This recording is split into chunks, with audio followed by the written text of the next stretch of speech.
चलो हालो आज આપણે ખાલી બે દાખલાઓ બનાવવાના છે બરાબર અને આ ચેપ્ટર આપણું અહીંયા પૂર્ણ કરશું બરાબર।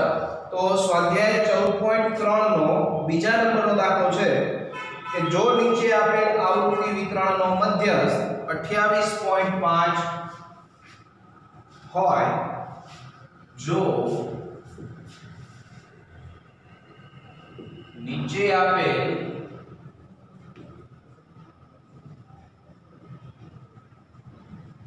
आवृत्ति वितरण मध्यस्थ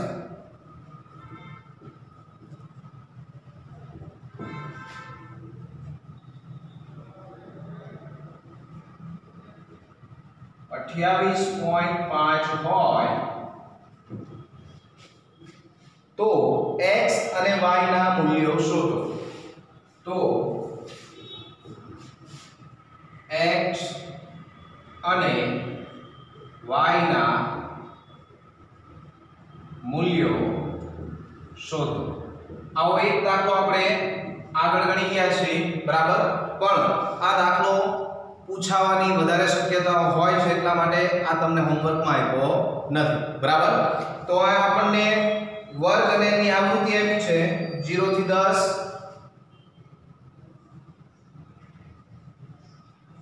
વર્ગ એની आवृत्ति એટલે fi અને ત્રીજું ખાનું આપણું બનશે સંચય આવૃત્તિ એટલે cf બરાબર। તો પહેલો વર્ગ છે 0 થી 10 10 થી 20 20 થી 30 30 થી 40 40 થી 50 અને 50 થી 60।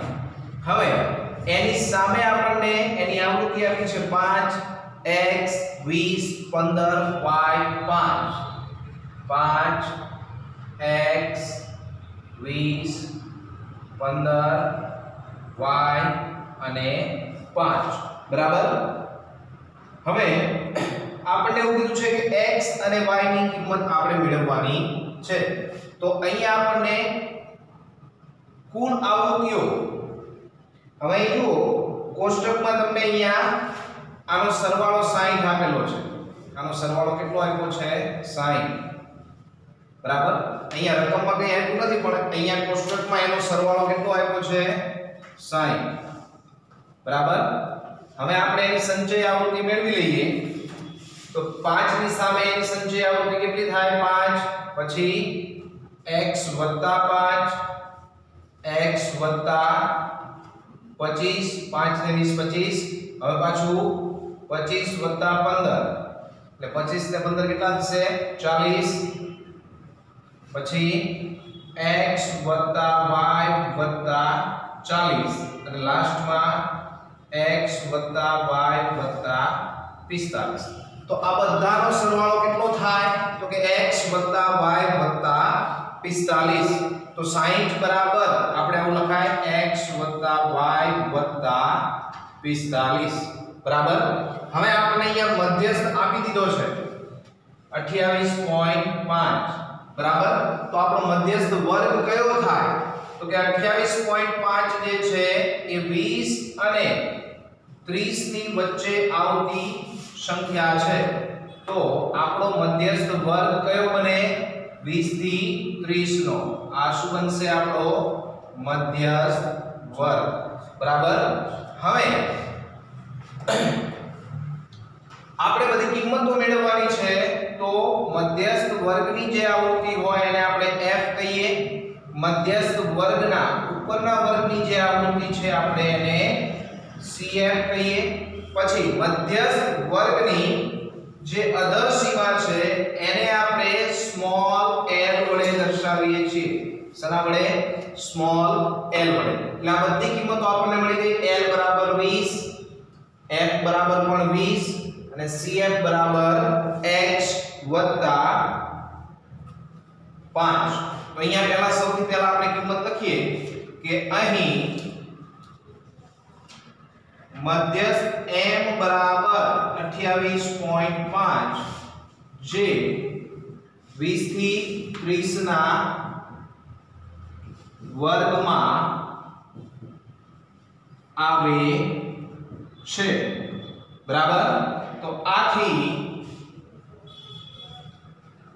20 થી 30 નો વર્ગ એ મધ્યસ્થ વર્ગ થશે। એ કેવો વર્ગ થશે? મધ્યસ્થ વર્ગ બરાબર।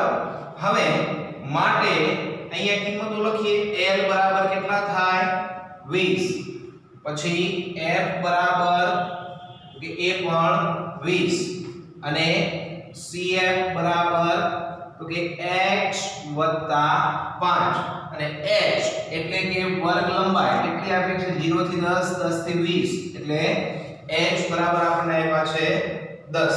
બીજી વસ્તુ કે આપણે અહીંયા x + y + 45 બરાબર કેટલા આપ્યા છે? 60। તો અહીંયા આપણે એ પણ લખી શકીએ કે x + y + 45 બરાબર 60 માટે x + y બરાબર 15 થાય। આ 45 પ્લસ છે અને પેલી બાજુ લઈ જઈએ એટલે માઈનસ થાય। તો આ x + y બરાબર 15 એને આપણે પરિણામ નંબર 1 કહીએ। આપણે શું કહીએ? પરિણામ નંબર 1 બરાબર। હવે n/2 એની એક આપણે કિંમત મેળવવાની છે। n બરાબર આપણને કેટલા આપ્યા છે? 60। કુલ આવૃત્તિઓ કેટલી આપી છે? 60। ભલે આમાં x અને y આપેલા છે પણ આપણને કોષ્ટકમાં આ બધાનો સરવાળો કેટલો આપ્યો છે? 60। તો n બરાબર 60 માટે n/2 બરાબર કેટલા થાય? 30।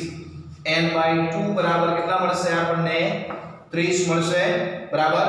હવે સૂત્રમાં આપણે કિંમત મૂકીએ કે m બરાબર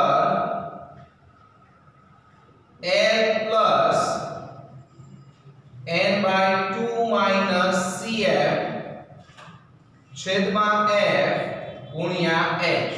આ આપણું મધ્યસ્થનું સૂત્ર થશે L plus n/2 minus CF છેદમાં F ગુણ્યા H।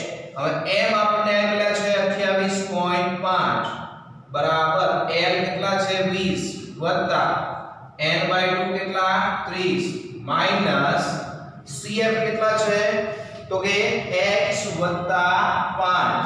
તો x + 5 અહીંયા લખવા હોય તો કૌંસમાં લખવા પડે અને ડાયરેક્ટ માઈનસ ને અંદર ગુણી દઈએ તો x એ માઈનસ થઈ જાય અને 5 પણ કેવા થઈ જાય?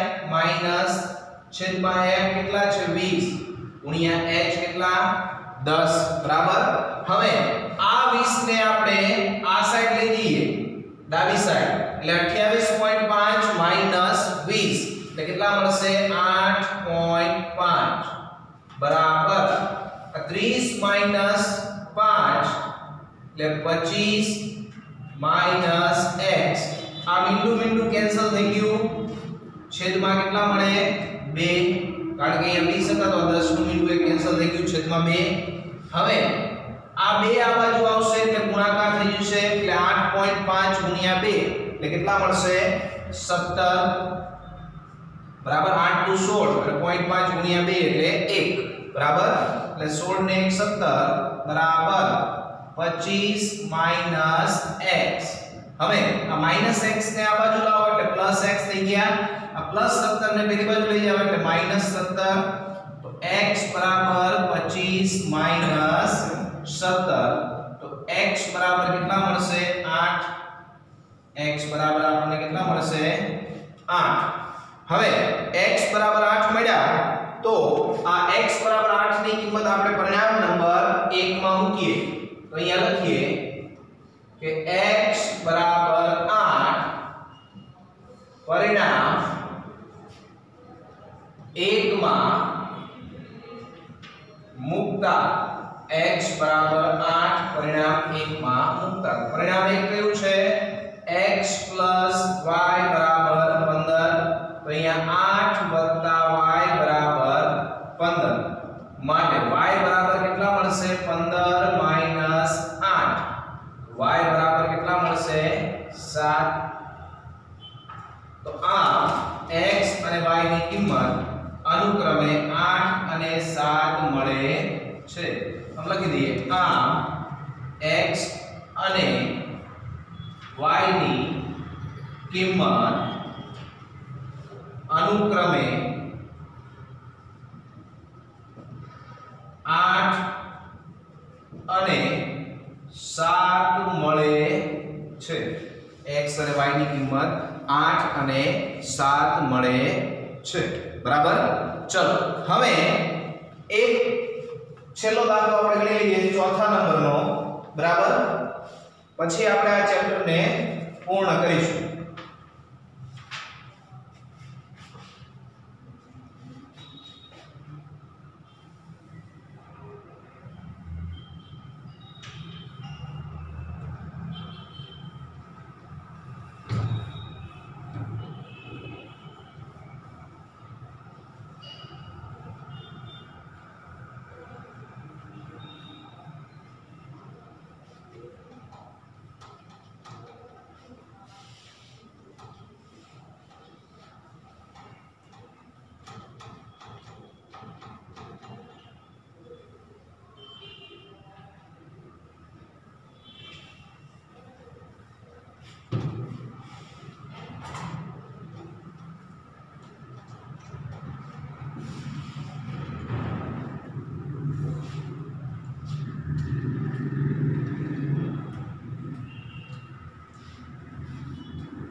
चलो चौथा नंबरનો દાખલો છે એક છોડના 40 પાંદડાઓની લંબાઈ ખૂબ જ નજીકના મિલીમીટર સુધી માપવામાં આવી અને મેળવેલ માહિતી નીચેના કોષ્ટકમાં દર્શાવી છે બરાબર તો લંબાઈમાં આપણે વર્ગ તરીકે આપ્યું છે અને પાંદડાઓની સંખ્યા આપણને આપી છે એટલે 118 થી 126 मिलीमीटर लंबाई धरावता પાંદડાઓની સંખ્યા કેટલી છે 3 પછી 127 થી 135 mm લંબાઈ ધરાવતા પાંદડાઓની સંખ્યા કેટલી છે 5 બરાબર તો ધ્યાન આપજો અહીંયા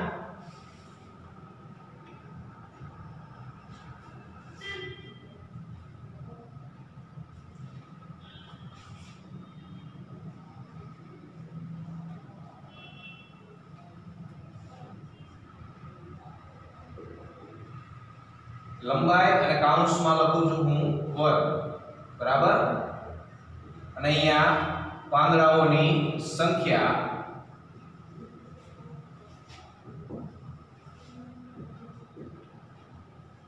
અને કાઉન્સમાં લખું છું fi એટલે કે આપણી શું થશે આવૃત્તિ બરાબર વર્ગ આપ્યા છે 118 થી 126 118 થી 126 127 થી 135 127 થી 135 પછી 136 થી 144 136 થી 144 પછી 145 થી 153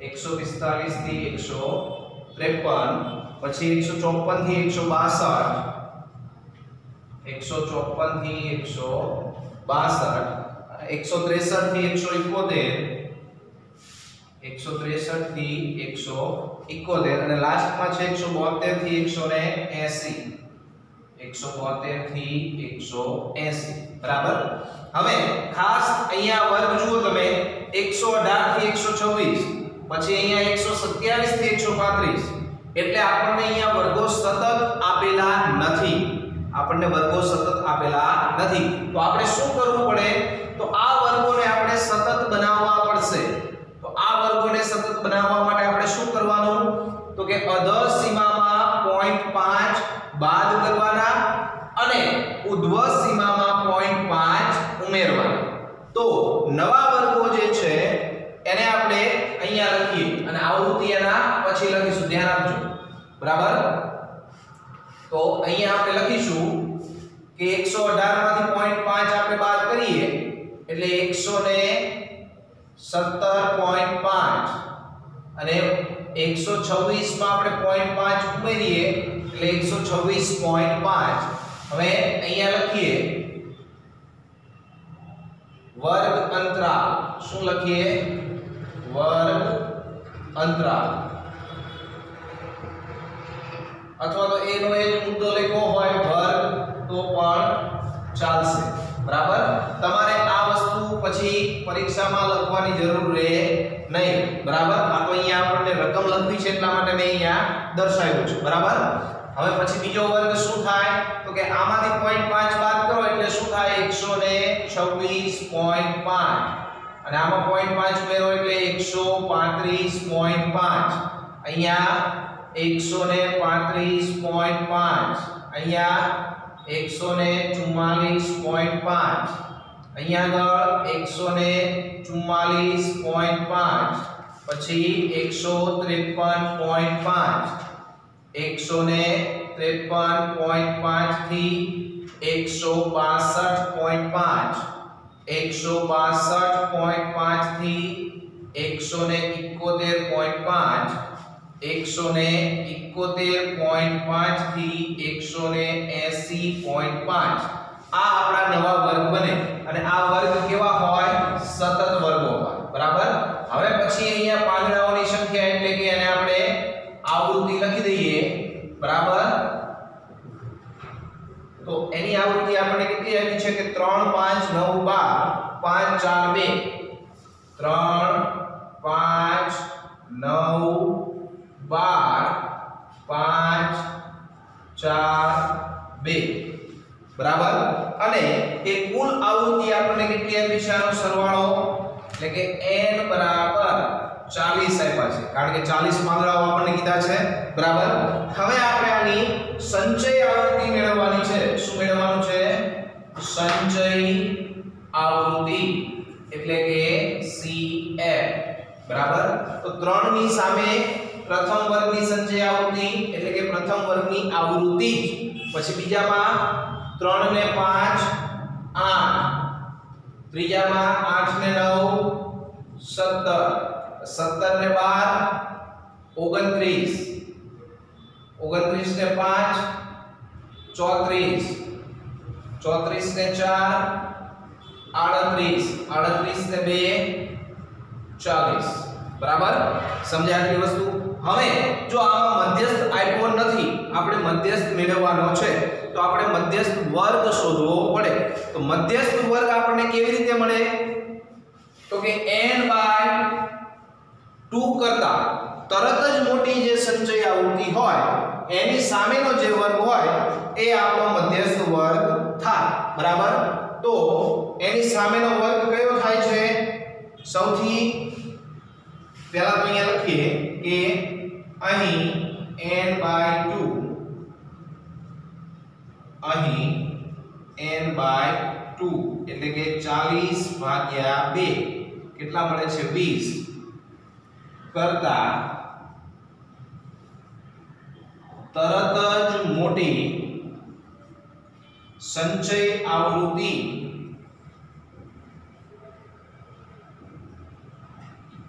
કરતા તરત જ મોટી સંચય આવૃત્તિ કઈ છે? 29. બરાબર. 29 ની સામેનો જે વર્ગ હોય એ આપણો શું બનશે? મધ્યસ્થ વર્ગ.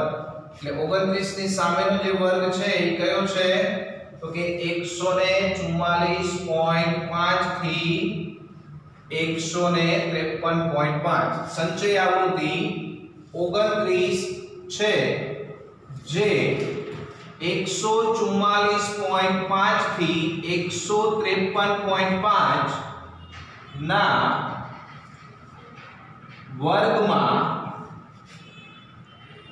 આવેલ છે. બરાબર. માટે 144.5 થી 153.5 એ મધ્યસ્થ વર્ગ થાય અથવા તો મધ્યસ્થ વર્ગ થશે. એટલે આ આપણો મધ્યસ્થ વર્ગ બન્યો. કયો? 144.5 થી 153.5 બરાબર। તો મધ્યસ્થ વર્ગની જે અધસીમા હોય એને આપણે શેના વડે દર્શાવીએ છીએ? સ્મોલ l વડે, બરાબર। પછી મધ્યસ્થ વર્ગની જે આવૃત્તિ છે એને આપણે શેના વડે દર્શાવીએ છીએ? f વડે। મધ્યસ્થ વર્ગના ઉપરના વર્ગની જે સંચય આવૃત્તિ છે એને આપણે શેના વડે દર્શાવીએ છીએ? cf વડે, બરાબર। તો આ બધી જ કિંમતો આપણે અહીંયા લખી લઈએ, બરાબર। તો l બરાબર મળશે આપણને 144.5, અહીંયા લખીએ l બરાબર 144.5। પછી f બરાબર 12, cf બરાબર 17 અને હવે આપણી એક કિંમત બીજી કઈ બાકી રહી? તો કે h। તો h કેટલા મળે છે? તો કે 126.5 માંથી 117.5 આપણે બાદ કરી દઈએ તો કેટલા મળશે? 9 મળશે ને। 117 + 9 એટલે 126। તો h બરાબર કેટલા મળશે આપણને? 9। તો આ બધી કિંમતો આપણે મૂકવાની થશે અને n/2 આપણને કેટલા આપ્યા છે? 20। n 40 છે તો n/2 કેટલા મળ્યા આપણને? 20। તો સૂત્રમાં આવતી તમામ કિંમતો આપણે પહેલા અહીંયા લખી દીધી, બરાબર। હવે એ જ સૂત્ર મૂકી આ બધી કિંમતો આપણે એમાં મૂકી દઈએ, બરાબર। તો સૂત્ર શું છે આપણું? તો કે m બરાબર l plus n/2 minus cf છેદમાં f ગુણ્યા h। તો l ની કિંમત 144.5 વત્તા n/2 એટલે 20 માઈનસ cf એટલે 17 છેદમાં f કેટલા છે? 12 ગુણ્યા h કેટલા? 9। તો અહીંયા શું મળશે આપણને? 144.5 પ્લસ 3/12 ગુણ્યા 9 એટલે 9 તરી 27 થશે। તો કે 144.5 વત્તા 27 ભાગ્યા 12, બરાબર। તો આપણે 27 ભાગ્યા 12 કરવાનું છે, બરાબર। 12 દુ 24, 3 વિધા। હવે જો પાછળ કોઈ સંખ્યા ઉતારેલી છે નહીં અને અહીંયા 12 વડે ભાગ ચાલતો નથી તો આપણે અહીંયા શું મૂકવું પડે?